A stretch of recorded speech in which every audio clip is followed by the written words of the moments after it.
Une planète, un visage dans la roche et des théories du complot, voilà comment s'est forgée l'histoire de Sidonia Mensae. C'est au cours de sa 35e orbite que l'orbitateur Viking 1er, alors au-dessus du 41e degré latitude nord, atteint les hauts plateaux cratérisés de Mars.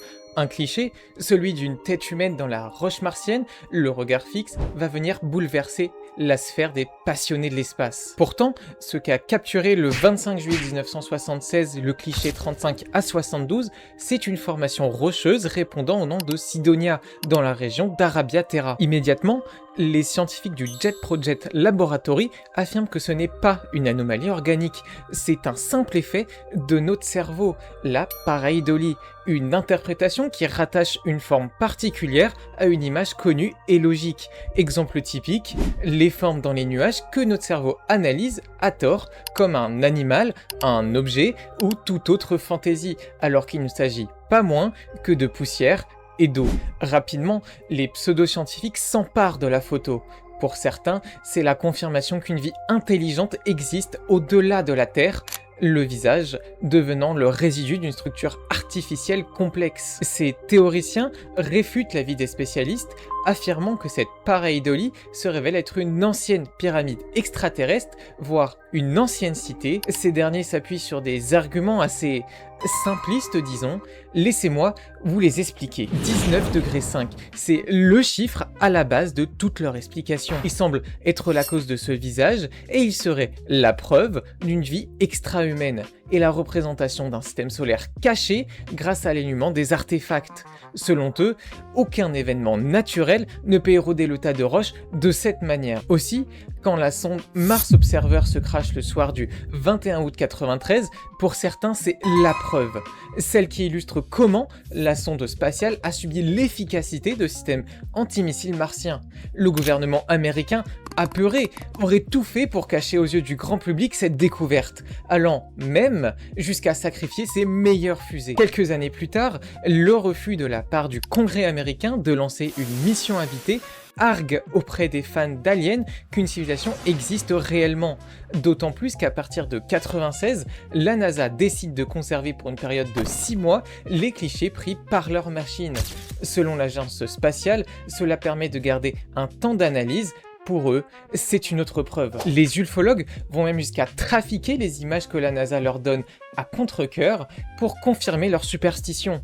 Les quelques médias, visiblement en manque de buzz, font le reste et diffusent les théories. Regardez un instant cette image. Les points noirs présents sont, selon leur dire, un alignement de pyramides formant un arc de cercle. Les véritables spécialistes se sont quant à eux exprimés, affirmant que cette formation de dunes de sable noir est 100% naturelle. L'une des images ayant eu le plus grand impact jusqu'à aujourd'hui est probablement celle capturée par la sonde Mars Global Surveyor le 21 mai 99. Dénommée M01-02950, ce sont justement ces images que ces complotistes vont utiliser en argumentant qu'il existe d'autres exemples sur Mars, à l'image du cratère de Gale qui reprend la forme d'un smiley, pour affirmer que ces autres cratères sont oubliés des spécialistes, sauf que c'est évidemment faux, puisque la NASA communique souvent dessus, et pour l'exemple de Gale, peut-être plus que celui de Sidonia. Ceci n'est qu'un très petit extrait de toutes les fumisteries que les complotistes ont inventées pour propager leurs idées. Mais arrêtons-nous quelques secondes et posons-nous la question, pourquoi ? Pourquoi ces ufologues défendent corps et âme leur thèse ? La réponse est simple, elle fait vendre. Chacune de leurs publications s'ensuit d'ouvrages de vulgarisation, un vocabulaire simple et des explications qui le sont tout autant. Cela permet à ces théories de se diffuser, et d'autant plus que l'attrait du grand public pour ce genre de fulmination va donner du crédit à ces usurpateurs scientifiques qui deviendront de véritables commerciaux de génie. Ils prendront alors de plus en plus de place dans les bibliothèques scientifiques. Le visage de Mars est devenu un mythe, certes résolu, mais qui continue de résonner dans l'imaginaire collectif au travers d'une littérature pléthorique plus ou moins sérieuse, allant d'articles de presse à des œuvres de science-fiction. L'ESA, l'agence spatiale européenne, va par ailleurs prendre très au sérieux ce phénomène et a tenté d'analyser la portée de ces théories.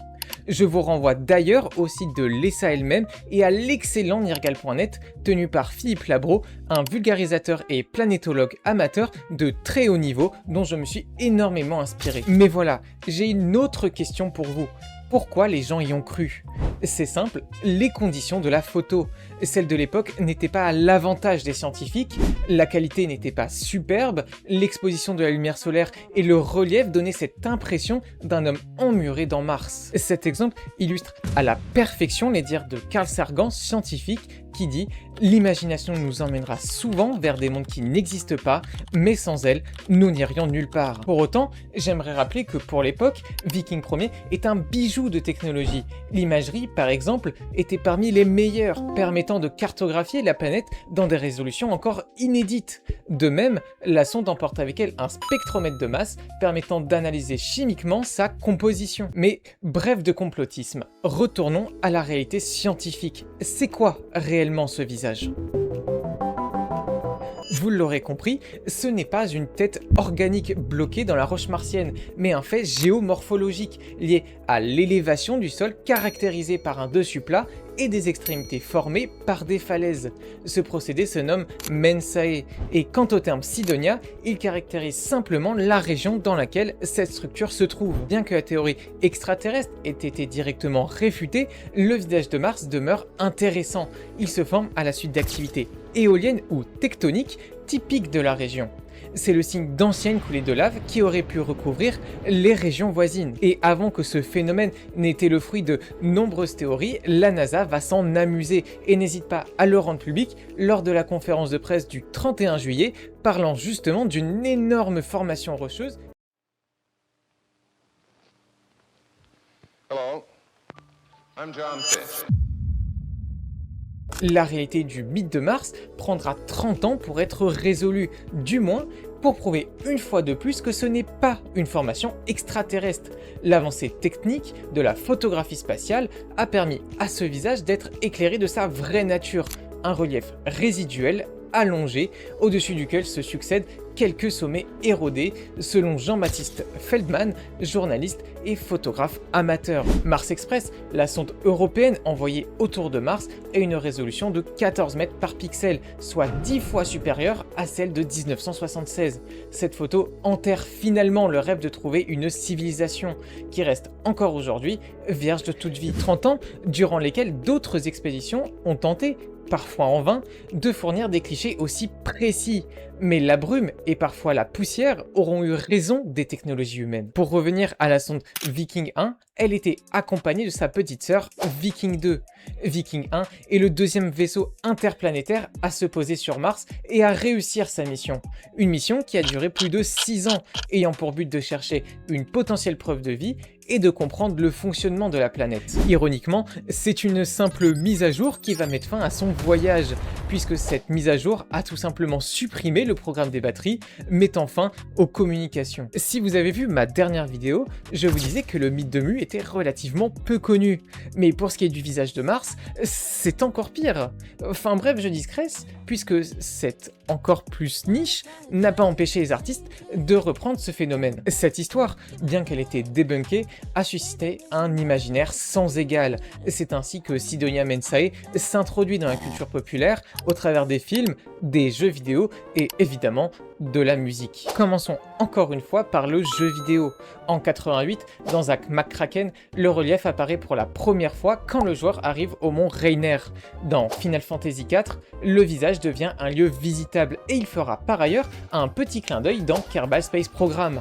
Enfin, pour ne citer que, dans le jeu Starfield, sorti en 2023, une plaque qui fait référence dans la ville de Cydonia. Passons désormais aux productions audiovisuelles, puisque dès 90, le célèbre long métrage Total Recall utilise le phénomène comme dénouement à l'intrigue, mais je n'irai pas plus loin pour ne pas spoiler. Plus récemment, Mission to Mars de Brian De Palma, sorti en 2000, utilise le spectre créatif de Cydonia Mensae, puisque le massif rocheux devient une structure extraterrestre. Petit aparté dans Les éléphants d'Hannibal, où le lecteur est engagé dans un récit où l'humanité fait la rencontre d'entités extraterrestres. De même dans la trilogie de Mars de Kim Stanley Robinson, une saga de science-fiction où les premiers humains s'installent sur Mars et visitent la formation de Cydonia, devenue un mythe moderne. Nous terminerons avec le monde de la musique, où le groupe de rock Muse consacre l'un des titres de leur album de 2006 avec Night of Cydonia, ou même Franco et Yves Cristal qui apposent leur nom de Cydonia Mensae pour leur album. Mais enfin voilà, mesdames et messieurs, vous voilà au courant du Visage de Mars, une histoire qui aura autant fait parler pour ses avancées technologiques que pour ses dérives complotistes. N'hésitez pas à me dire ce que vous en avez pensé, et si vous connaissiez cette histoire. Et sur ces belles paroles, je vous remercie pour votre attention, c'était Histoire d'un soir, bonne soirée.